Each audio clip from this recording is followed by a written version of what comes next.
നഷ്ടപ്പെട്ടു എന്ന് കരുതിയ വാഹനം ഒടുവിൽ തിരികെ ലഭിച്ചതിന്റെ ആശ്വാസത്തിലാണ് ഒരു യുവാവ്.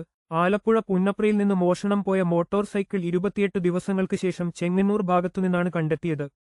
അനധികൃത പാർക്കിങ്ങിന് പോലീസ് ചുമത്തിയ പിഴ തുക സംബന്ധിച്ച സന്ദേശമാണ് ബൈക്ക് തിരിച്ചുകിട്ടാൻ നിർണായകമായത്.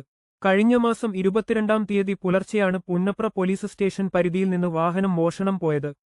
വീട്ടുമുറ്റത്ത് പാർക്ക് ചെയ്തിരുന്ന വാഹനം രാവിലെ പരിശോധിച്ചപ്പോഴാണ് ഉടമയായ കിരൺ ദാസ് വാഹനം കാണാനില്ലെന്ന വിവരം തിരിച്ചറിഞ്ഞത്. ഉടൻ തന്നെ പുന്നപ്ര പോലീസ് സ്റ്റേഷനിൽ ഔദ്യോഗികമായി പരാതി നൽകുകയും ചെയ്തു. പ്രദേശത്ത് സമീപകാലത്തായി വാഹനമോഷണങ്ങൾ പതിവായിരുന്നു. CCTV ക്യാമറകൾ പ്രവർത്തിക്കാത്തത് അന്വേഷണ സംഘത്തിന് വലിയ പ്രതിസന്ധിയാണ് സൃഷ്ടിച്ചത്.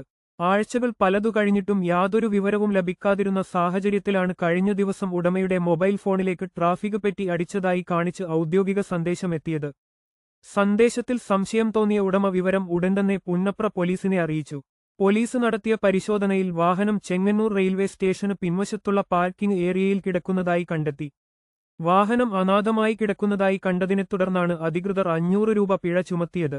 പിഴ അടയ്ക്കേണ്ടി വന്നുവെങ്കിലും നഷ്ടപ്പെട്ട വാഹനം സുരക്ഷിതമായി ഉടമയ്ക്ക് തിരികെ ലഭിച്ചു. കൂടുതൽ വാർത്തകൾക്കായി ഈ ചാനൽ സബ്സ്ക്രൈബ് ചെയ്യൂ.